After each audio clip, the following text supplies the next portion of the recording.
أعوذ بالله من الشيطان الرجيم بسم الله الرحمن الرحيم الحمد لله على إحسانه والشكر له على توفيقه وامتنانه وأشهد أن لا إله إلا الله وحده لا شريك له تعظيما لشأنه وأشهد أن محمدا عبده ورسوله الداعي إلى رضوانه وصلى الله وسلم وبارك عليه وعلى آله وأصحابه وإخوانه. Ma'asyiral muslimin, jamaah salat subuh yang semoga kita senantiasa dirahmati dan diberkahi oleh Allah Subhanahu wa taala. Alhamdulillah, pada subuh yang berbahagia ini Allah masih memberikan kesempatan kepada kita untuk bisa berhadir di salah satu taman dari sekian banyaknya taman surga Allah Subhanahu wa taala yang ada di dunia ini, yaitu adalah majelis ilmunya. Semoga dengan kehadiran kita di majelis tersebut Allah mudahkan kita untuk memahami ilmu agama, dan semoga Allah Subhanahu wa taala memudahkan pula bagi kita untuk mengamalkannya. Salawat dan salam tak lupa pula kita hadiahkan kepada Nabi tercinta, Nabi yang kita panut, Nabi yang kita sayangi, Nabi Muhammad sallallahu alaihi wasallam. Semoga dengan senantiasanya kita berselawat dan mengucapkan salam, kita termasuk umat beliau yang mendapatkan syafaat pertolongan beliau kelak pada hari kiamat. Allahumma amin. Para hadirin dan hadirat dimuliakan oleh Allah SWT, pada kesempatan subuh yang berbahagia ini kita melanjutkan kajian kita terkait bab atau kitab fikih janaiz, Ahkamul Janaiz. Kalau kitab aslinya adalah Ahkamul Janaiz, buah karya dari Syekh Al-Albani rahimahullah ta'ala. Para hadirin dan hadirat dimuliakan oleh Allah Subhanahu wa taala, pembahasan kita terdahulu yang sempat telah kita bahas adalah hal-hal yang dilakukan oleh para hadirin terhadap jenazah. Berarti di saat itu jenazahnya masih ada di hadapan para hadirin yang sedang bertakziah. Pada kesempatan kali ini terkait dengan karib kerabatnya. Jadi secara umum telah kita bahas para hadirin yang hadir di saat itu apa yang harus dia lakukan. Pada kesempatan kali ini yang wajib dilakukan oleh karib kerabatnya, apakah itu jenazahnya masih ada di rumah ahlul musibah atau jenazah itu telah dimakamkan. Baik, yang wajib yang dilakukan oleh karib kerabat jenazah adalah yang pertama, ia harus bersabar dan menerima ini adalah sebuah ketetapan yang telah ditetapkan oleh Allah Subhanahu wa taala. Berarti bersabar bukan hal yang disunnahkan. Bersabar ketika ditimpa musibah ini adalah suatu kewajiban. Oleh karenanya Allah Subhanahu wa taala menegaskan hal ini, maka nanti dikuatkan oleh hadis Rasulullah sallallahu alaihi wasallam bahwa setiap orang-orang yang mengatakan saya beriman, Allah tidak akan biarkan begitu saja tanpa diuji oleh Allah Subhanahu wa taala. Dan bentuk di antara ujian yang Allah berikan kepada orang-orang yang beriman adalah banyak. Di antaranya dengan diwafatkannya orang-orang terdekat, dengan diambilnya orang-orang yang kita cintai. Oleh karenanya Allah Subhanahu wa taala sebutkan dalam Al-Qur'an, ahasiban nasu an yutraku an yaqulu amanna wa hum la yuftanun. Apakah manusia mengira bahwa mereka itu akan dibiarkan begitu saja mengatakan saya beriman tanpa harus diuji oleh Allah? Tidak. Artinya semua orang yang mengatakan saya beriman kepada Allah pasti akan diuji. Bahkan ujian seseorang itu akan semakin meningkat, akan semakin bertambah dengan bertambahnya keimanannya.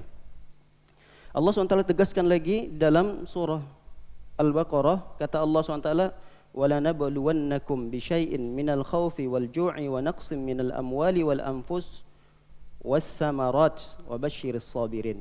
Kata Allah SWT, pasti kami akan uji kalian.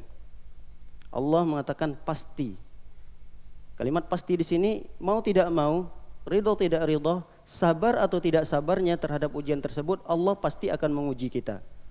Bisyai'in minal khauf, dengan sedikit rasa takut, wal ju' dengan sedikit rasa lapar, wa naqsim minal amwal, kekurangan harta, wal anfus dengan meninggalnya anggota keluarga kita, was samarat dengan kekurangan buah-buahan, sayur-sayuran, wa basyiris sabirin. Tapi kabar gembiralah bagi orang-orang yang bersabar.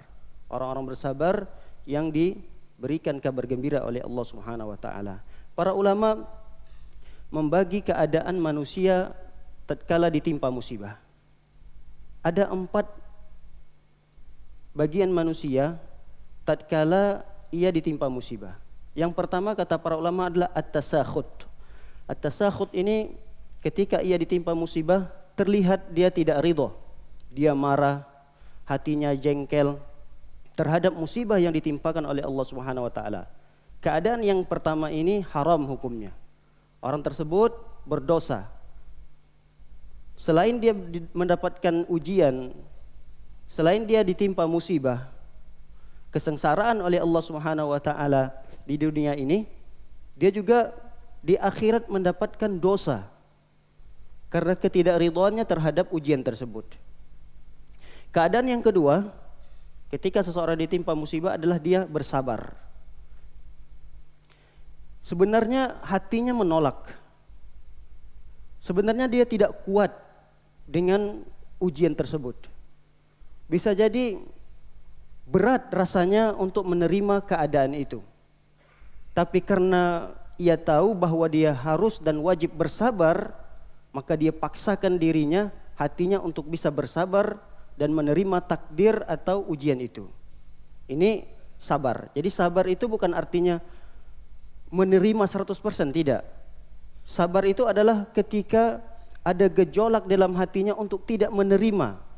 Berat rasanya untuk menerima keadaan itu, tapi dia lawan. Inilah yang dimaksud dengan sabar. Ada perlawanan di dalam hatinya untuk menerima apa yang telah ditetapkan oleh Allah Subhanahu wa taala dari musibah itu. Keadaan yang ketiga kata para ulama, ini disunahkan. Yang wajib adalah bersabar. Tapi ada tingkatan yang lebih tinggi, walaupun tingkatan ini tidak wajib, yaitu tingkatan yang ketiga, ridho. Ridho terhadap musibah yang diberikan oleh Allah Subhanahu wa taala. Bagaimana kita tahu bahwa seseorang itu dia rela, dia ridho terhadap ujian yang Allah berikan? Terlihat dari diri seseorang itu, ada atau tidak adanya musibah biasa saja sama dia. Ada musibah begitu-begitu juga, tidak ada musibah dia seperti itu juga. Artinya tidak ada keluh kesah, dongkol ketika musibah itu diturunkan oleh Allah Subhanahu wa taala. Dan ketika musibah itu tidak diturunkan oleh Allah juga sama keadaannya. Nah, orang yang seperti ini kata para ulama, dia ridho terhadap apa yang telah ditetapkan oleh Allah Subhanahu wa taala. Dan keadaan yang ketiga ini juga berat. Berat apalagi musibah itu terkait dengan diwafatkan orang yang terdekat dengan kita. Salah satu dari anggota keluarga kita, orang yang kita cintai. Ini keadaan yang ketiga sangat-sangat berat untuk kita lakukan. Tapi ada orang yang seperti ini. Ada orang yang menerima apa yang telah ditetapkan oleh Allah Subhanahu wa taala. Bahkan ada tingkatan yang keempat. Tingkatan yang keempat, ketika seorang ditimpa musibah oleh Allah Subhanahu wa taala, dia malah bersyukur. Bersyukur dengan mengucapkan alhamdulillah. Ini luar biasa lagi tingkat keimanannya. Dan makamnya ini bukan makam orang-orang yang biasa. Ketika ada anaknya meninggal dunia, orang tuanya meninggal dunia, yang pertama sekali dia ucapkan adalah alhamdulillah. Baru kemudian dia mengucapkan kalimat istirja, inna lillahi wa inna ilaihi raji'un. Tingkat yang keempat ini bersyukur kepada Allah Subhanahu wa taala. Bersyukur karena apa? Bisa jadi dia bersyukur melihat, oh iya, anak saya ada 10 orang. Baru Allah ngambil 1, alhamdulillah masih ada yang tersisa. Alhamdulillah saya diberikan musibah oleh Allah Subhanahu wa taala. Mudah-mudahan dengan musibah ini menjadi penggugur dosa. Alhamdulillah.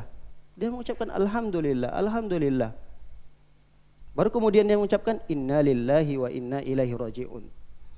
Teringat dalam sebuah hadis Rasulullah sallallahu alaihi wasallam, dalam sebuah hadis Allah Subhanahu wa taala bertanya kepada para malaikat. Kata Allah Subhanahu wa taala, "Qabattum fuada qalbi abdi." Kata Allah Subhanahu wa taala bertanya kepada malaikat, "Wahai para malaikat, apakah engkau cabut buah hati dari seorang hambaku?" Artinya engkau wafatkan anak tercinta dari seorang hambaku. Kata para malaikat, iya ya Allah, telah ku cabut nyawanya. Madza qala abdi? Terus hamba tersebut ketika anaknya dicabut nyawanya, apa yang diucapkan oleh hambaku itu? Kata para malaikat mengatakan, ya Allah, yang diucapkan oleh hambamu tersebut adalah hamidaka wastarja'a. Dia memuji engkau ya Allah dengan ucapan alhamdulillah. Baru kemudian dia mengucapkan kalimat istirja, inna lillahi wa inna ilaihi raji'un. Lihat apa kata Allah SWT, memerintahkan malaikat tersebut, ubnu lahu baitan fil jannah fasammuhu baital hamdi. Kata Allah, wahai para malaikat, bangunkan sebuah rumah untuk hambaku tersebut. Bangunkan sebuah rumah untuk hambaku tersebut dan namakan rumah itu Baitul Hamdi. Baitul Hamdi adalah rumah pujian, karena dia memuji Allah Subhanahu wa taala di saat dia ditimpa musibah. Nah, para hadirin dan hadirat dimuliakan oleh Allah Subhanahu wa taala, ini kewajiban yang pertama yang harus dilakukan oleh karib kerabat ialah bersabar. Dikuatkan lagi oleh hadis Rasulullah sallallahu alaihi wasallam atas kewajiban bersabar ketika ditimpa musibah ini. Tatkala Rasulullah sallallahu alaihi wasallam melihat seorang perempuan yang menangis sejadi-jadinya di depan kuburan anaknya. Dikala itu Rasulullah sallallahu alaihi wasallam mengatakan ittaqillah wasbiri. Kata Rasulullah, wahai perempuan, bertakwalah kepada Allah dan bersabar. Perempuan ini tidak terima, tapi dia tidak tahu siapa yang menasihati dia di belakang. Dia tidak terima. Kamu tidak tahu bagaimana perasaan saya, bagaimana yang saya alami, ujian ini sangat berat dan seterusnya. Karena melihat jawaban itu, Rasulullah SAW meninggalkan perempuan ini. Ada seorang sahabat yang bernama Anas bin Malik mengatakan kepada perempuan itu, wahai perempuan, kamu tahu siapa tadi yang menasihatimu untuk bertakwa kepada Allah dan bersabar? Dan perempuan itu tidak tahu, saya tidak melihat siapa yang di belakang. Dia adalah Rasul sallallahu alaihi wasallam. Mendengar dia adalah Rasul sallallahu alaihi wasallam, dia terperanjat, kaget. Ternyata yang menasihati beliau barusan adalah Rasulullah sallallahu alaihi wasallam. Tatkala itu Rasulullah sudah tidak ada di tempat. Sehingga ketika itu beliau pun menyusul, si perempuan ini menyusul Rasulullah SAW ke rumahnya untuk minta maaf. Akhirnya Rasulullah menasihati, inna sabra inda sadamatil ula. Sesungguhnya sabar itu, kata Rasulullah, sesungguhnya sabar itu ada pada kejadian yang pertama. Jadi di saat ada musibah, disitulah kesabaran. Jadi kesabaran itu bukan setelah terjadinya musibah. Kesabaran itu di saat hantaman pertama, musibah yang pertama, disitulah butuh kesabaran. Adapun setelah musibah itu 1 jam, 2 jam atau 1 hari, ya sudahlah saya bersabar saja. Ini tidak dikatakan sabar kata para ulama. Karena kesabaran itu hakikatnya adalah pada hantaman musibah yang pertama. Adapun setelah berlalu musibah, baru kita pasrah, sudah tidak ada lagi jalan yang lain kecuali bersabar. Ini tidak dikatakan sabar. Karena Rasulullah mengatakan, inna sabra inda sadamatil ula. Baik para hadirin dan hadirat dimuliakan oleh Allah Subhanahu wa taala. Disebutkan oleh Syekh Albani rahimahullah taala ada beberapa dalil keutamaan sabar terkait keluarga terdekat kita yang meninggal, dan beliau khususkan di sini adalah tatkala anak-anak kita yang meninggal dunia. Anak kita yang masih kecil. Kata Rasulullah sallallahu alaihi wasallam di antara keutamaannya adalah ma min muslimaini yamutu lahuma thalathatun minal walad lam yablughul hins. Tidaklah 2 orang muslim, artinya suami istri, lalu meninggal 3 orang anaknya, apakah itu perempuan atau laki-laki, 3 orang anaknya, belum sampai usia baligh. illa adkhalahumullahu wa abawaihimul jannah bifadli rahmatih. Kecuali Allah Subhanahu wa taala akan masukkan mereka anak-anak tersebut dalam surga dan kedua orang tuanya. Karena rahmat Allah Subhanahu wa taala. Qala wa yakunu ala babin min abwabil jannah. Ternyata anak-anak tersebut yang meninggal dunia belum sampai pada usia baligh. 3 orang anaknya meninggal dunia misalnya belum sampai usia baligh. Nanti pada hari kiamat mereka nunggu di depan pintu surga. Nunggu kedua orang tuanya. Fa yuqalu lahum udkhulul jannah. Ada yang memerintahkan mereka karena mungkin ngapain nunggu di depan pintu surga, orang pada mau masuk. Kalau kita bayangkan kalau pintu itu tempat keluar masuk atau tempat masuk, ada orang yang di tengah-tengah pintu itu, ini akan membuat macet. Jadi ada yang memerintahkan udkhulul jannah. Ngapain kalian depan pintu? Ayo masuk, diperintahkan oleh para malaikat. Tapi anak-anak itu tidak mau masuk.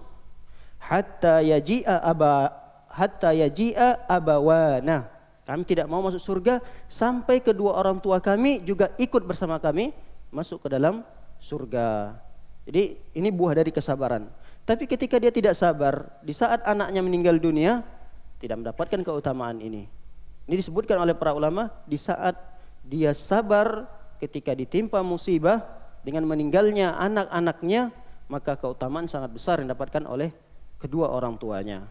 Bahkan dikuatkan lagi dalam hadis yang lain, ayyuma imra'atin mata laha salasatun minal walad, tidaklah seorang ibu yang meninggal dunia 3 orang anaknya, baik laki-laki maupun perempuan, kanu hijaban minan nar, anaknya yang 3 orang meninggal dunia tersebut akan menjadi hijab, menjadi penghalang sang ibu dari api neraka Allah Subhanahu wa taala.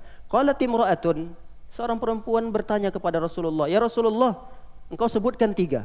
Bagaimana kalau 2 anaknya yang meninggal dunia? Apakah dengan 2 anak meninggal dunia tersebut bisa menjadi hijab seorang ibu dari api neraka? Kata Rasulullah, iya. Kata Rasulullah, iya. Kalau seandainya pun 2 yang meninggal, yang 2 tersebut akan bisa menjadi penghalang sang ibu dari api neraka Allah Subhanahu wa taala.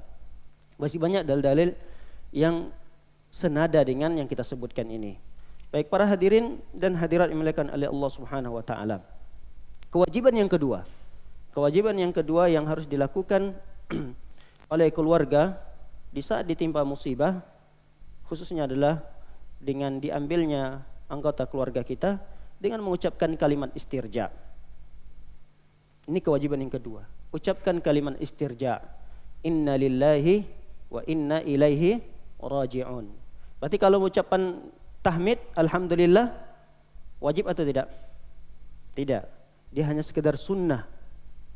Dan keadaan yang seperti itu sangat utama. Jika dia mampu mengucapkan alhamdulillah, baru kemudian inna lillahi wa inna ilaihi raji'un. Tapi yang wajib dari kalimat itu yang dia ucapkan adalah inna lillahi wa inna ilaihi raji'un. Sesungguhnya kami ini adalah milik Allah dan pasti suatu saat akan kembali kepada Allah Subhanahu wa taala. Kalau bisa lagi iringi kalimat doa setelah kita mengucapkan kalimat inna lillahi wa inna ilaihi raji'un, kalimat yang wajibnya, tambahin lagi, ini hanya sekedar sunnah, sebuah doa yang diajarkan oleh Rasulullah sallallahu alaihi wasallam kepada Ummu Salamah. Kata Rasulullah, ucapkan kalimat Allahumma ajirni fi musibati wa akhluf li khairan minhu. Kata Rasulullah SAW, atau khairan minha. Kata Rasulullah, ucapkan kalimat Allahumma ajirni fi musibati wa akhluf li khairan minha. Ya Allah, beri pahala dari musibahku ini. Doa yang sangat bagus. Ya Allah, berilah pahala dari musibahku ini. Wa akhluf li khairan minha, dan gantikan aku dengan sesuatu yang lebih baik. Misalnya apa yang diambil oleh Allah dari kita? Anak kita. Lalu kita minta, ya Allah, berikan pahala dari musibah dengan engkau wafatkan anakku ini ya Allah. Wa akhluf li khairan minha, dan gantikan aku dengan yang lebih baik daripada itu. Ketika doa ini diajarkan kepada Ummu Salamah, Ummu Salamah agak tidak yakin, seperti agak meragukan. Bagaimana mungkin akan ada pengganti dari Abu Salamah? Dia merasa Abu Salamah itu adalah suami yang paling baik sedunia.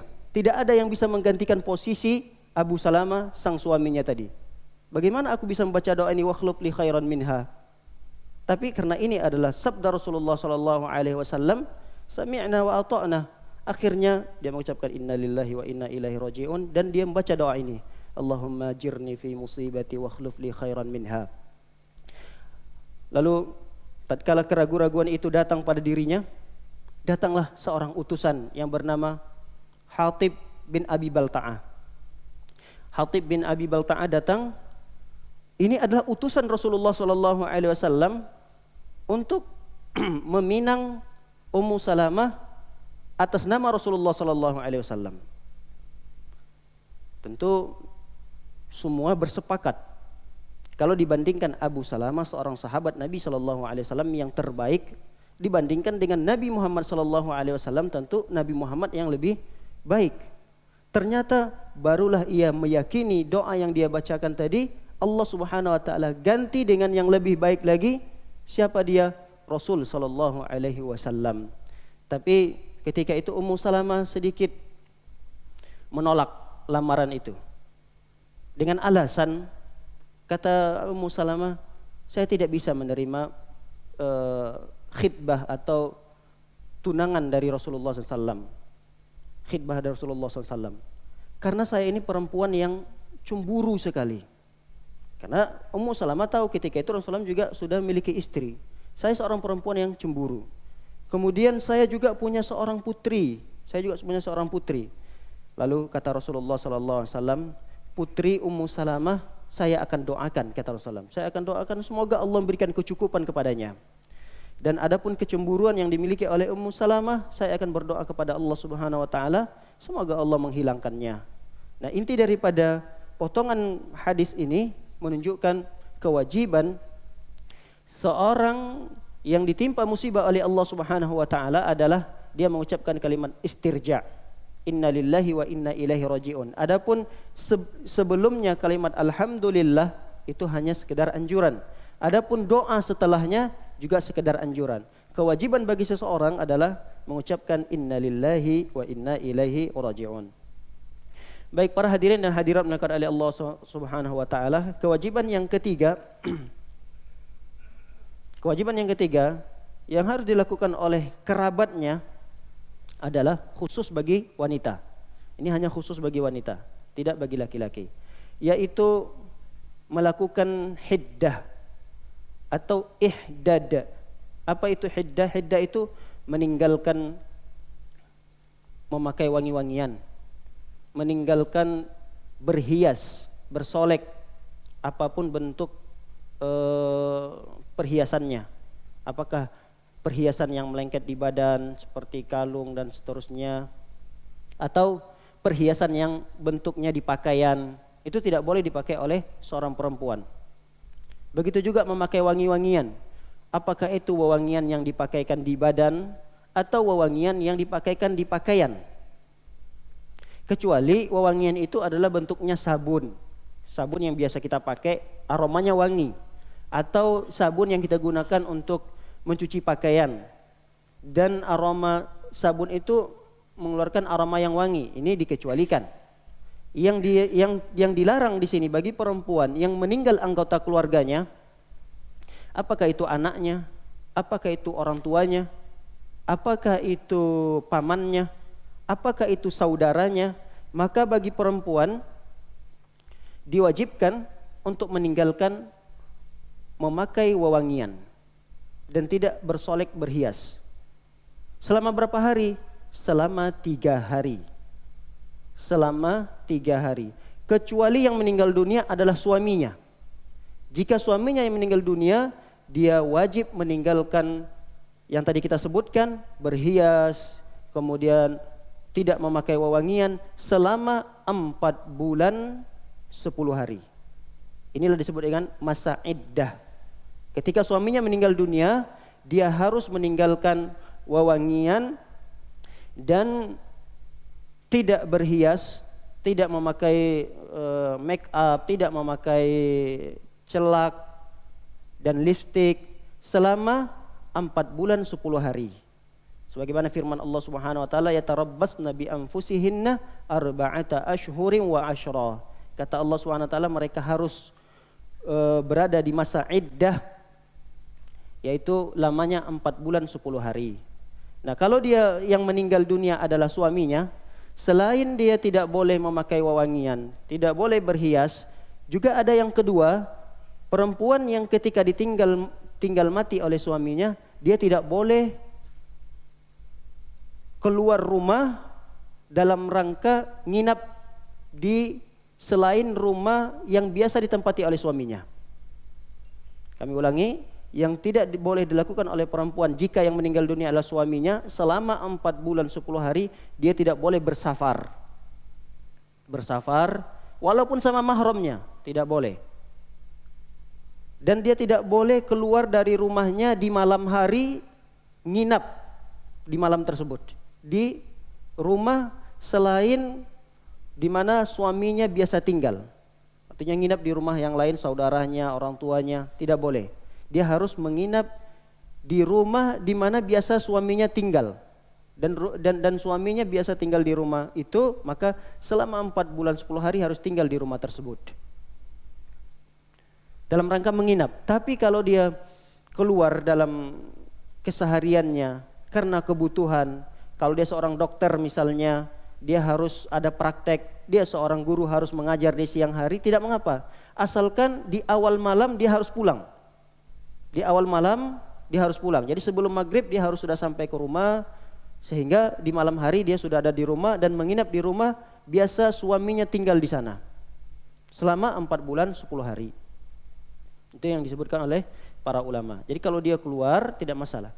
Dikecualikan oleh para ulama jika memang tidak ada siapa-siapa di sekitar rumahnya. Misal dia orang tua kita yang tidak ada siapa-siapa lagi, saudara-saudara kita juga tidak ada di sekitar rumah itu.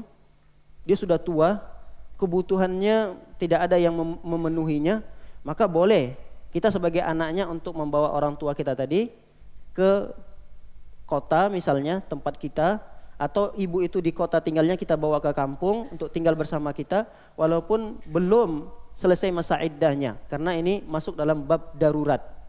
Tapi kalau dia keluar dalam rangka kebutuhan bukan darurat, ini bisa dibedakan kebutuhan dengan darurat. Jadi kalau darurat itu ya mau tidak mau harus ia melakukannya, kalau tidak akan ada sesuatu yang membahayakannya. Tapi kalau kebutuhan itu di bawah darurat, hanya sekedar kebutuhan. Misal profesinya sebagai pengajar, nah itu kebutuhan, jadi dia mengajar. Seandainya kalau dia tidak mengajar tidak masalah, maka hal yang seperti itu silahkan, tidak apa dia melakukannya, asalkan kata para ulama dia harus pulang di awal malam. Jangan sampai dia menginap di rumah selain rumah yang biasa ditempati oleh suaminya. Nah, para hadirin dan hadirat melakukan oleh Allah SWT, kita kembali ke poin yang tadi, bahwa wanita ketika ditinggal mati oleh karib kerabatnya, apakah anaknya sendiri, apakah itu ayahnya, saudaranya, pamannya, maka ada anjuran. Bahkan para ulama mengatakan kewajiban yang harus dilakukan oleh perempuan adalah meninggalkan berhias dan bersolek serta memakai wangi-wangian selama 3 hari lamanya. Sebagaimana sabda Rasulullah sallallahu alaihi wasallam dalam sebuah hadis yang diriwayatkan oleh Imam Bukhari. Hadis ini sampai kepada Ummu Habibah, istri Rasulullah sallallahu alaihi wasallam. Ketika itu Ummu Habibah berkata, aku mendengar Rasulullah sallallahu alaihi wasallam bersabda, la yahillu limra'atin tu'minu billahi wal yaumil akhir an tahidda ala maitin fawqa thalathin. Kata Rasulullah SAW, tidak halal bagi seorang perempuan yang beriman kepada Allah dan beriman kepada hari kiamat, an tahidda ala maitin, untuk meninggalkan perhiasan dan meninggalkan wewangian lebih dari 3 hari. Jadi batasnya hanya 3 hari. Kalau 4 hari dia masih melakukan itu, 5 hari dia melakukan itu, tidak boleh, tidak halal bagi dia. Jadi hari yang keempat Artinya suasana sedih itu harus ditinggalkan. Jangan sampai kesedihan itu berlanjut sampai hari keempat pun dia tidak mau berhias, dia tidak mau pakai wewangian. Ini menunjukkan bahwa masih ada bekas ketidakridhaan, ketidakrelaan, tidak bisa melepaskan sesuatu yang dia cintai diambil oleh Allah Subhanahu wa taala. Sehingga hari keempat dia tinggalkan itu semua. Anggap itu tidak ada lagi, sehingga dia hidup seperti biasa, beraktivitas seperti biasa kembali. Nah, para hadirin dan hadirat oleh Allah SWT dikecualikan oleh Rasulullah SAW dalam hadis ini, illa ala zaujin, kecuali yang meninggal dunia adalah suaminya, maka dia harus meninggalkan itu arba'atu ashhurin, 4 bulan, wa ashra, 10 hari. Tatkala Ummu Habibah mendengarkan hadis ini, dia mendapati Zainab bin Jahshin. Zainab bin Jahshin, ketika itu Zainab bin Jahshin ini wafat saudaranya Zainab wafat. Nah, di saat itu Ummu Habibah bertakziah untuk menghibur Zainab. Nah, Zainab bin Jahshin ketika wafat saudaranya, fada'at bitibin famassat, dia tinggalkan wewangian, tib, itu minyak wangi, untuk menyentuh pakaian dan badannya. Thumma qalat, kemudian berkatalah Ummu Habibah, mali bittibi min hajah. Maaf, bukan Ummu Habibah yang berkata, tapi Zainab tadi yang sedang berduka, dia berkata, mali bittibi min hajah, sebenarnya aku tidak butuh. Saat ini saya tidak butuh sebenarnya pakai wangian ini. Tapi karena aku mendengarkan sabda Rasulullah SAW di atas, batasnya hanya 3 hari, karena ini sudah hari yang keempat, saya pakailah tip tersebut. Padahal saya tidak butuh di saat itu untuk memakai wewangian. Tapi karena saya mendengar sabda Rasulullah SAW, batasnya hanya 3 hari, hari keempat beliau pakai. Ini menunjukkan, kata para ulama, wajibnya seorang, khususnya bagi wanita, untuk meninggalkan berhias dan memakai wewangian selama 3 hari. Selama 3 hari lamanya, jika anggota keluarga yang terdekatnya meninggal dunia, kecuali suaminya. Namun ada pengecualian lagi dari para ulama, kecuali jika di saat bersamaan, misalnya meninggallah saudaranya, meninggallah pamannya, tapi di saat bersamaan dia juga memiliki kewajiban untuk melayani suaminya. Ada dua kewajiban yang berbenturan, kata para ulama. Kewajiban dia harus melayani suaminya, kemudian ada kewajiban yang tadi diperintahkan oleh Rasulullah SAW. Walaupun ada ulama mengatakan ini hanya sekedar sunnah. Baik, ada 2 yang berbenturan. Maka yang dipilih adalah dia harus melayani suaminya. Sebagaimana dalam sebuah riwayat yang sangat panjang sekali menceritakan bahwa Ummu Sulaim ini lebih dikenal dengan Rumaisah atau Rumaisah. Ada yang mengatakan Rumaisah, ada yang mengatakan Rumaisah. Tapi kunyanya adalah Ummu Sulaim. Ummu Sulaim ini ibu dari Anas bin Malik. Siapa yang tidak kenal Anas bin Malik? Anas bin Malik adalah seorang sahabat Rasulullah SAW yang paling banyak meriwayatkan hadis. Bahkan beliau pada posisi peringkat yang ketiga. Yang berada pada ranking pertama dalam meriwayatkan hadis yang paling banyak adalah Abu Hurairah radhiyallahu taala anhu. Sehingga kalau kita sering sekali dibacakan hadis pasti sebutkan an Abi Hurairah, dari Abu Hurairah, dari Abu Hurairah. Nah, yang pada posisi yang ketiga, ranking ketiga itu kata para ulama adalah Anas bin Malik. Anas bin Malik ini memiliki ibu yang bernama Ummu Sulaim. Ummu Sulaim ketika itu suaminya adalah Malik, Anas bin Malik. Malik meninggal dunia. Ketika meninggal dunia, Ummu Sulaim berada pada masa iddahnya. Namun ada seorang laki-laki yang datang ingin melamarnya, yang bernama Abu Talha. Abu Talha adalah orang yang kaya raya, orang yang bangsawan. Artinya kalau Abu Talha ini ketika maju untuk melamar seorang perempuan, niscaya tidak ada satu orang perempuan pun yang menolak lamarannya. Saking hebatnya Abu Talha ini. Tapi ketika Abu Talha ingin melamar Ummu Sulaim ini, Ummu Sulaim tidak berkenan. Bahkan Ummu Sulaim memang mengatakan secara jujur, mengatakan, wahai Abu Talha, saya tahu bahwa ketika engkau mengajukan lamaran kepada perempuan manapun, sungguh perempuan itu tidak akan bisa menolak. Pasti mereka akan menerima. Tapi saya tidak. Saya tidak mau. Yang engkau inginkan apa, kata Abu Talha? Kata Ummu Sulaim, saya tidak menginginkan apa-apa. Apakah engkau menginginkan yang warna kuning atau warna putih? Kalau kuning itu di zaman itu adalah dinar, uang emas.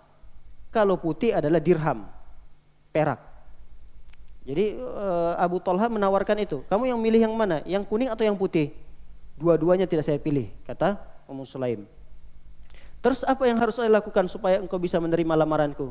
Kata Ummu Sulaim, engkau harus bersahadat terlebih dahulu. Masuk Islam. Apa yang aku harus bisa lakukan? Di mana aku harus bisa masuk Islam? Temui Muhammad. Akhirnya dia menemui Muhammad. Setelah itu dia mengucapkan ikrarnya di depan Rasulullah SAW, syahadatnya. Lalu dia datang kepada Ummu Sulaim. Yang menjadi mahar dari pernikahan ini, kata Ummu Sulaim, adalah keislamanmu. Saya tidak butuh harta yang kau berikan berupa mahar. Saya inginkan mahar dari pernikahan kita ini adalah keislamanmu itu. Nah, kata para ulama, tidak ada mahar di saat itu yang paling berharga kecuali keislaman Abu Talha ini. Nah, para hadirin dan hadirat oleh Allah SWT, kisah yang disebutkan Syekh Al-Albani sangat panjang sekali, sampai 3 lembar dari kisah ini. Tapi kita ringkas bahwa dari pernikahan ini, dari pernikahan Abu Talha dengan Ummu Sulaim ini, mereka dikaruniailah anak laki-laki, seorang anak, tapi tidak disebutkan laki-laki atau perempuan. Seorang anak dikaruniai dari pernikahan ini, seorang anak yang lucu, yang menghibur. Kalau Abu Talha ini pulang dari kerja, hilang rasa capeknya melihat anaknya tersebut. Namun qadarullah, anak itu ditimpakan oleh Allah SWT sebuah penyakit. Penyakit ini sangat parah sekali, sehingga Abu Talha ini kelihatan sedikit hilang semangat hidupnya. Akhirnya apa yang dia lakukan? Dia keluar dari sholat subuh bersama Rasulullah SAW berjamaah. Setelah sholat subuh berjamaah, beliau konsultasi, ngobrol dengan Rasulullah SAW sampai menjelang zuhur. Jadi dari subuh nggak pulang-pulang, sampai menjelang zuhur dia ngobrol dengan Rasulullah SAW dengan para sahabat-sahabatnya. Jadi Rasulullah SAW untuk menghibur beliau karena sudah hilang semangatnya untuk menjalani kehidupan ini. Melihat anaknya yang berbaring sakit. Kemudian setelah menjelang zuhur, pulanglah dia ke rumah lagi, Ummu Sulaim. Habis itu dia istirahat, makan siang, pergi lagi keluar sampai malam. Tidak pulang-pulang. Tidak diketahui, tidak dijelaskan riwayatnya apa. Mungkin kerjaan atau apa, wallahu alam. Yang penting dari zuhur itu keluar, habis makan, istirahat sebentar, kemudian dia keluar sampai malam, sampai Isya belum pulang. Di saat-saat dia tidak pulang itu, ternyata putranya wafat, atau anaknya yang dia cintai tadi wafat, yang sakit wafat di saat dia meninggalkan rumah itu. Tapi Ummu Sulaim berpesan kepada para sahabat yang hadir bertakziah di rumah itu untuk tutup mulut. Jadi Ummu Sulaim berpesan kepada sahabat-sahabat yang mengetahui kabar meninggal anaknya Abu Talha tadi untuk tutup mulut. Biarkan aku yang menyampaikan berita duka ini langsung kepada suamiku. Karena para sahabat orangnya amanah. Jadi ketika para sahabat pun bertemu dengan Abu Talha ini, tidak sepatah kata pun mereka menceritakan tentang wafatnya anak yang dia cintai tadi. Semua sahabat diam. Siapapun orang yang bertemu dengan Abu Talha, jangan sampaikan berita ini. Aku yang akan menyampaikan langsung kepada beliau nanti. Ketika di malam hari, Abu Talha pun salat isyalah bersama para sahabat-sahabat Rasulullah SAW. Seperti biasa, Abu Talha tidak mengetahui sama sekali. Setelah salat, karena Abu Talha ini termasuk seorang sahabat yang kaya raya, dermawan, dia mengajaklah teman-temannya yang ada di masjid tadi untuk menghibur diri. Makan barang, ditraktirlah untuk makan di rumahnya sendiri. Bayangkan, diajak para sahabat yang sholat bersama beliau untuk datang ke rumahnya makan. Dia siapkan makanan, makanlah di sana di rumahnya. Setelah selesai makan, para sahabat sama sekali tidak ngobrol tentang itu. Ternyata anak tersebut di siang hari setelah meninggal dunia telah dikafankan oleh Ummu Sulaim. Setelah dikafankan, dikuburkan oleh Ummu Sulaim dan para sahabat-sahabat yang lain tanpa diketahui oleh suaminya. Setelah itu bubarlah para sahabat. Setelah selesai makan, bubar. Lalu tinggallah mereka berdua, Ummu Sulaim dan Abu Talha di rumah tersebut. Dan diceritakan dalam riwayat ini bahwa Ummu Sulaim bersolek, berhias, yang perhiasan yang dia pakaikan dan alat kecantikan yang dia gunakan belum pernah dia gunakan seperti itu bagusnya, artinya seperti itu indahnya. Nah, ini poin yang perlu kita catat atau garis bawahi dari kisah ini, yaitu beliau berhias, beliau memakai wewangian, padahal di saat itu yang meninggal dunia adalah putranya atau anaknya. Namun para hadirin dan hadirat maka oleh Allah SWT dibolehkan oleh para ulama jika itu berbenturan dengan kewajiban untuk melayani suaminya, apalagi untuk menghibur suaminya. Nah, para hadirin dan hadirat maka oleh Allah SWT, kita lanjutkan sedikit kisahnya walaupun poinnya sudah kita temui. Ketika itu terjadilah apa yang terjadi di antara suami istri ini, yaitu mereka berhubungan badan. Ternyata dari hasil hubung badan itu Allah Subhanahu wa taala karuniai seorang putra yang kelak dinamai oleh Rasulullah sallallahu alaihi wasallam Abdullah. Jadi setelah selesai suaminya tadi Abu Talha menyelesaikan hajatnya sebagai seorang suami, barulah kemudian Ummu Sulaim membuka cerita dengan mukaddimahnya, wahai Abu Talha, bagaimana pendapatmu jika ada seseorang yang memberikan pinjaman, apakah orang yang dipinjamkan tadi akan mengembalikan barangnya lagi? Atau dia tahan pinjaman itu? Tidak mau dia berikan, tidak mau dia kembalikan kepada orang yang memberikan pinjaman? Kata Abu Talha, tidak boleh, zalim itu. Kalau dia diberikan pinjaman, barang itu harus dikembalikan. Itu bukan milik dia. Jadi ngerti sekarang Abu Talha. Dan nanti setelah itu barulah dia masuk Ummu Sulaim. Begitulah dengan anak kita saat ini. Itu adalah pinjaman yang Allah berikan kepada kita, tapi sudah Allah Subhanahu wa taala ambil. Kaget Abu Talha. Begitu teganya engkau wahai istriku, tidak mengabarkan, tidak memberitahu, dan kelihatanlah marah Abu Talha, marah sekali. Saking marahnya Abu Talha itu sampai malam dia tidak bisa tidur, sampai paginya dia pun melaporlah kepada Rasulullah sallallahu alaihi wasallam terkait dengan perilaku istrinya yang menurut dia salah. Di mata dia ini salah, istrinya salah. Kenapa tidak memberitahu? Tidak mengabarkan. Akhirnya dia konsultasi kepada Rasulullah, ini yang dilakukan oleh istriku ya Rasulullah, sampai-sampai dia tidak beritahu aku dan aku berhubungan dengan dia di malam hari. Setelah itu baru dia menceritakannya ya Rasulullah. Ini perempuan seperti apa yang seperti ini ya Rasulullah? Kata Rasulullah SAW pun mendoakan hubungan mereka yang terjadi di malam hari itu dengan keberkahan. Artinya Rasulullah mengiyakan, tidak mempermasalahkan apa yang dilakukan oleh istrinya Ummu Sulaim tersebut. Nah, para hadirin dan hadirat melakukan oleh Allah SWT, Rasulullah berpesan dari hasil dari hubungan tersebut Allah Subhanahu wa taala memberkahinya. Ini adalah doa Rasulullah. Kemudian pesan Rasulullah SAW adalah jika anak itu lahir, yang pertama sekali kalian lakukan, bawa anak itu ke hadapanku. Setelah lahir anak tersebut, dibawalah di hadapan Rasulullah SAW. Lalu kemudian Rasulullah tahnik. Tahnik itu Rasulullah mengunyah, memakan korma sampai halus, lalu kemudian disuapkan kepada anak tersebut. Nah, anak tersebut menjadi anak yang berkah, tumbuh besar. Bahkan dalam riwayat diceritakan bahwa anak itu menjadi seorang pemuda di kalangan kaum Ansor yang lebih baik daripada dan dia adalah orang yang lebih baik daripada pemuda-pemuda di saat itu yang masih hidup. Jadi masih hidup saat itu, pemuda yang terbaik dari kalangan Ansor adalah Abdullah ini. Nah, para hadirin dan hadirat melakukan oleh Allah Subhanahu wa taala, kisah yang panjang kita sebutkan tadi, ini kata para ulama pengecualian bagi seorang istri dia boleh berhias, dia boleh bersolek untuk memenuhi kewajibannya sebagai istri ketika suaminya meminta.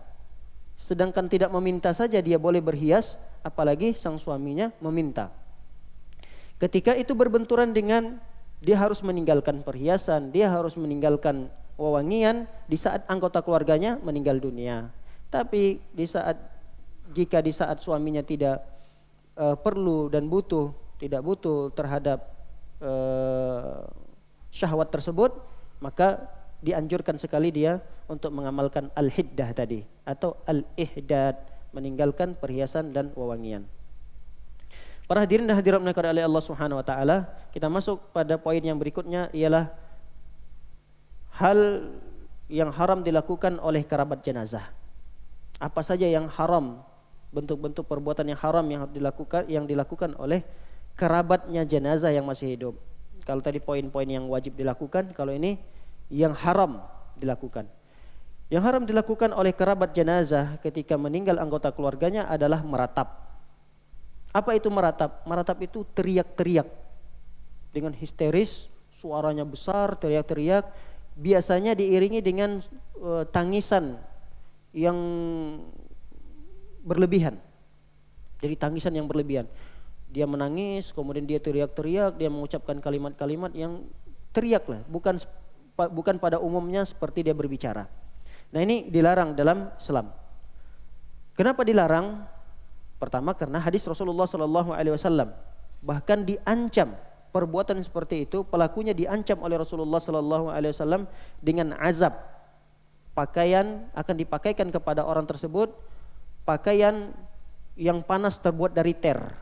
Kalau kita aspal itu kalau dipanaskan itu akan dipakaikan kepada seorang yang dia meratap di saat anggota keluarganya meninggal dunia.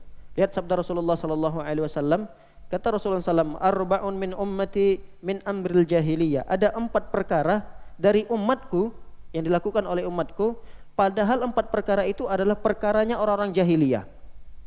La yatrukunahunna, mereka tidak meninggalkannya. Berarti ini umat Nabi Muhammad SAW. Tapi perkara itu tidak mereka tinggalkan, padahal perkara itu adalah perkara jahiliyah. Yang pertama adalah al-fakhru fil ahsab. Mereka berbangga-bangga dengan keturunan mereka, dengan leluhur mereka. Berbangga-bangga dengan leluhur. Saya ini keturunan raja, saya ini keturunan ini, saya ini, berbangga-bangga. Kalau sekedar cerita tidak masalah, tapi kalau dia berbangga-bangga ini tidak boleh. Wa ta'nu fil ansab. Yang kedua adalah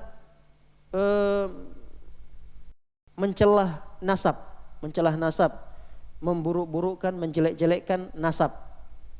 Kamu anak zina, kamu bukan dari keluarga yang baik, ini tidak boleh.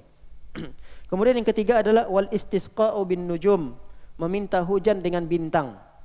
Yang keempat adalah wan niyaha. Ini poin yang kita ingin garis bawahi. Dari 4 larangan ini, yang terakhir an niyaha, meratap.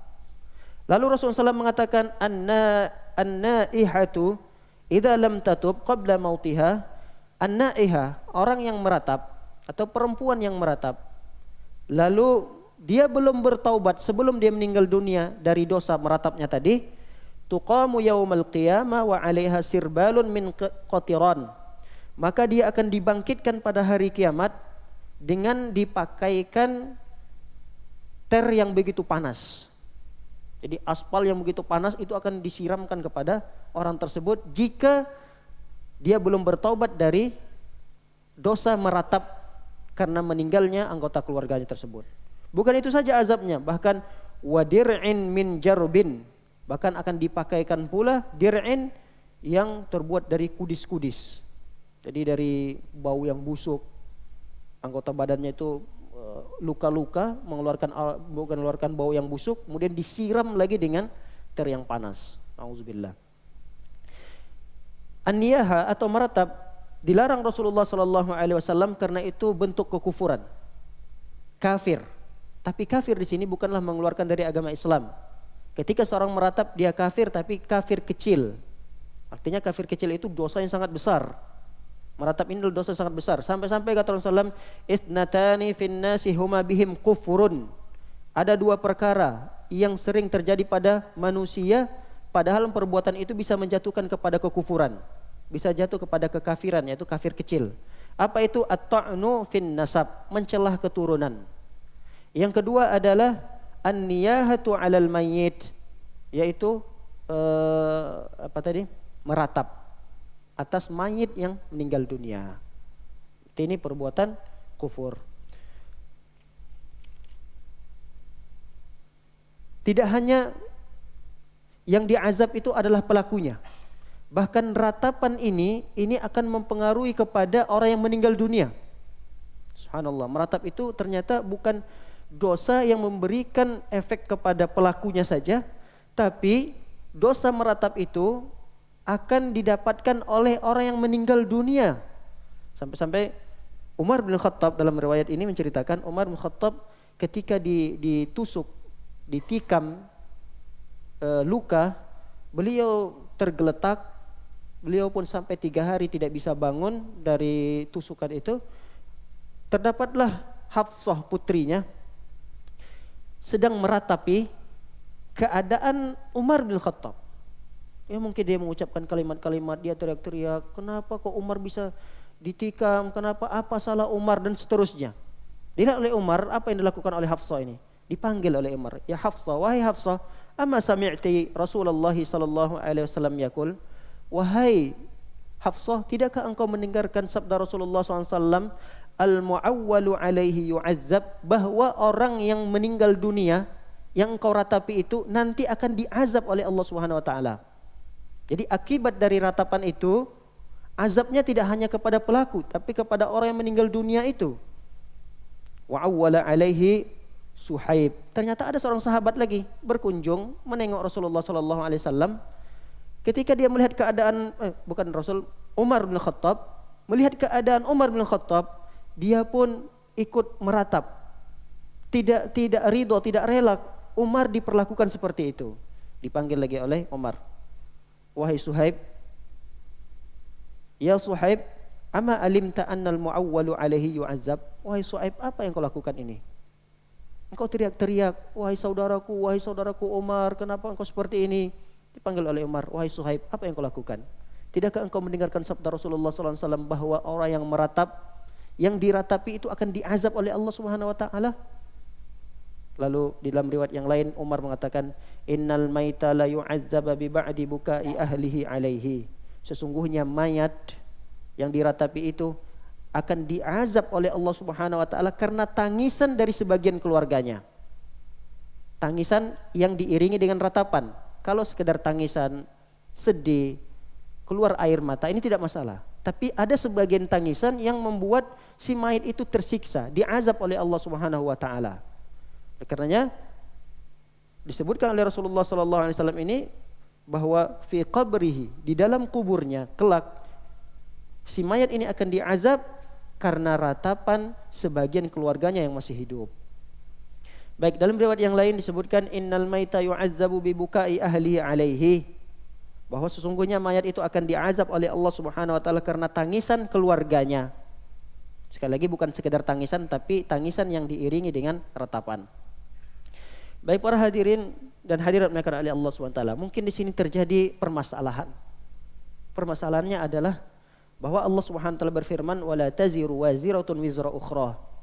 Allah mengatakan bahwa Allah tidak akan pikulkan dosa orang lain, dosa seseorang kepada orang lain. Allah tidak akan pikulkan dosa seseorang kepada orang lain. Wala taziru waziratun wizra ukhra. Seseorang istri tidak akan mungkin dosanya dipikul oleh suami. Ini ayat menjelaskan seperti itu. Seorang yang meninggal dunia, siapapun dia, tidak akan diazab oleh Allah Subhanahu wa taala karena dosa pelaku dari keluarganya. Kalau kita pahami ayat ini. Terus bagaimana kita mengkompromikannya, menggabungkan antara ayat yang tadi disebutkan oleh Allah dengan hadis-hadis Rasulullah sallallahu alaihi wasallam. Yang meratap siapa? Keluarganya. Berarti yang berdosa adalah keluarganya. Kenapa dosa itu dipikulkan kepada si mayit? Ini kan permasalahan jadinya. Padahal dalam Al-Quran Allah sebutkan dosa seseorang tidak dipikulkan kepada orang lain. Nah, terjadilah pengkompromian ini oleh para ulama, digabungkanlah dalil tersebut yang seolah-olah bertentangan sehingga muncullah beberapa pendapat para ulama. Pendapat yang pertama, maksud daripada hadis ini jumhur ulama adalah mayat itu akan diazab oleh Allah Subhanahu wa taala jika dia sengaja berwasiat kepada keluarganya untuk menangisi atau meratapi, atau bahkan dia mengeluarkan uang biaya agar orang-orang menangisi atau meratapi si mayat ini.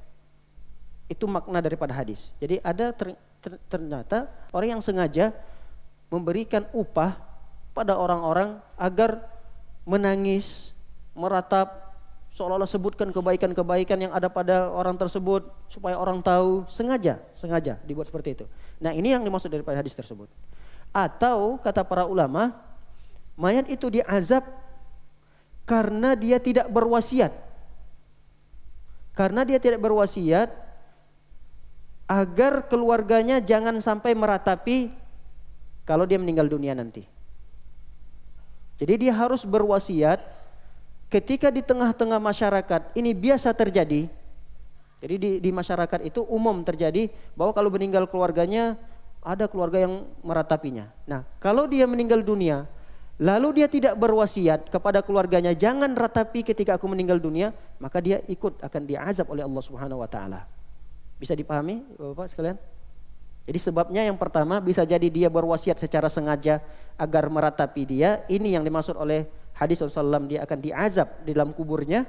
Atau yang kedua, dia tidak berwasiat, padahal di tengah-tengah masyarakatnya itu biasa kalau orang meninggal dunia terjadi peratapan, ada keluarga yang menangis, teriak-teriak histeris. Nah, dia tidak berwasiat kepada keluarganya dengan wasiat, kalau saya meninggal dunia jangan ratapi kepergian saya, jangan teriak-teriak, jangan menangis berlebih-lebihan.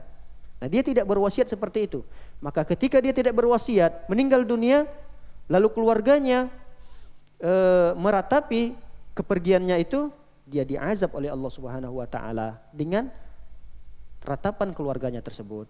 Baik, pendapat yang kedua mengatakan untuk menggabungkan dua dalil ini adalah yang dimaksud dengan azab di sini bukan azab yang kita pahami, iqab, dipukul, disiksa, bukan. Azab di sini bukan bentuknya siksaan, tapi bentuknya adalah merasa bersedih. Jadi ternyata mayat itu ketika anggota keluarganya terus berlangsung kesedihan berlama-lamaan, nah itu akan dirasakan juga kesedihan itu oleh si mayat, sehingga dengan itu dia tersiksa dengan rasa sedih yang lama oleh anggota keluarga yang masih hidup, dia pun merasakan, sehingga perasaan itulah yang membuat dia tersiksa. Jadi bukan siksaan di sini adalah berupa siksaan azab dari Allah Subhanahu wa taala, bukan, tapi siksaan di sini adalah karena rasa sedih itu berlama-lamaan dia pun ikut merasa sedih. Tapi dua pendapat yang lebih kuat yang kita sebutkan ini adalah pendapat yang pertama. Jadi di antara dua pendapat yang disebutkan tadi, yang lebih kuat adalah pendapat jumhur ulama bahwa mayat itu benar-benar disiksa, diazab oleh Allah Subhanahu wa taala dengan ratapan sebagian dari keluarganya. Baik para hadirin dan hadirat yang dimuliakan oleh Allah Subhanahu wa taala, di antara hal yang diharamkan untuk dilakukan oleh keluarganya adalah memukul-mukul pipi, memukul-mukul wajah. Ini juga bentuk dari ratapan. Kalau tadi hanya sekedar tangisan mulut, berarti kalau ini sudah sampai pada tingkat tindakan, perbuatan, yaitu memukul-mukul pipi, merobek-robek baju, merobek-robek kantong baju. Nah, ini termasuk hal yang dilarang. Sebagaimana sabda Rasulullah sallallahu alaihi wasallam, "Laisa minna man latamal khudud wa syaqqal juyub wa da'a bid'wal jahiliyah." Bukanlah termasuk golongan kami, kata Rasulullah SAW, orang-orang yang menampar-nampar wajahnya, wa syaqqal juyub, yang merobek-robek kantong bajunya atau merobek-robek bajunya, bukan termasuk golongan kami. Wada'a bid'wal jahiliyah, dan manggil dengan panggilan seperti kaum jahiliyah. Kemudian larangan yang berikutnya adalah mencukur rambut. Mencukur rambut. Ini disebutkan oleh Abu Musa. Abu Musa berkata, aku berlepas diri dari orang-orang yang Rasulullah SAW berlepas diri darinya. Jadi Abu Musa al-Asy'ari mengatakan, saya berlepas diri dari orang-orang yang Rasulullah juga berlepas diri darinya. Siapa mereka? Yang pertama adalah seorang wanita yang teriak-teriak dengan histeris, dengan mengeluarkan suara yang keras. Aku berlepas diri darinya. Wanita yang mencukur rambutnya tatkala tertimpa musibah. Saking stresnya mungkin rambutnya ditarik-tarik, kemudian rusaklah rambutnya, kemudian daripada dia menarik-nariknya, menyiksa dirinya, akhirnya dia cukurlah rambutnya. Nah, mencukur rambut di sini maka termasuk dari larangan yang dilakukan oleh anggota keluarganya. Yang ketiga yang Rasulullah berlepas diri dari orang-orang itu adalah wanita yang merobek-robek pakaian atau merobek-robek kantong pakaian. Yang berikutnya yang dilarang adalah mengacak-acak rambut.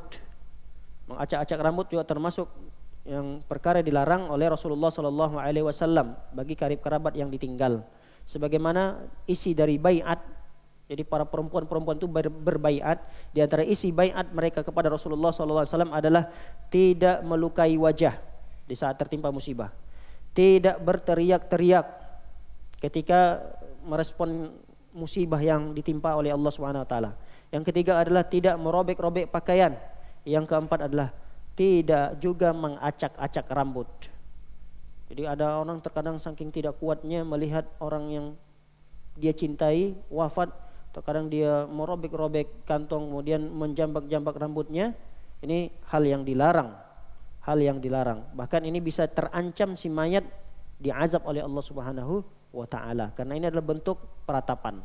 Jadi bentuk peratapan itu bisa jadi melalui mulut, teriak-teriak, bisa jadi melalui tindakan perbuatan yang dilakukan oleh keluarga. Bisa juga kata para ulama di antara larangan yang lainnya adalah memanjangkan jenggot selama masa berkabung. Biasanya dia memang tidak biasa untuk memelihara jenggot. Biasanya dia tidak memelihara jenggot. Tapi saat meninggal dunia saudaranya dipanjangkannya jenggotnya. Tapi nanti sudah selesai masa sedihnya dicukurnya lagi. Nah, yang perilaku seperti ini tidak dibolehkan. Karena memang kebiasaan mungkin orang Arab di saat itu seperti ini. Kemudian di antara larangan yang lainnya adalah mengumumkan berita kematian. Ini keluarga mengumumkan berita kematian kepada orang-orang. Tapi pembahasan ini insya Allah akan kita bahas pada pertemuan yang berikutnya karena pembahasan ini sedikit butuh pemahaman. Karena kalau kita menjelaskannya saat ini khawatirnya tidak selesai dan gantung pembahasannya nanti akan salah paham. Karena larangan mengumumkan kematian ini kalau kita katakan secara mutlak haram, berarti kita tidak boleh meng-share berita duka atau mengumumkan berita duka. Nah, seperti apa larangan-larangan untuk meng-share berita duka atau berita meninggal dunia yang dimaksud oleh Rasulullah SAW ini perlu kita bahas insyaallah pada pertemuan-pertemuan yang berikutnya. Karena Rasulullah SAW mengatakan, bahkan Huzaifah bin Yaman sebelum meninggal dunia beliau berwasiat.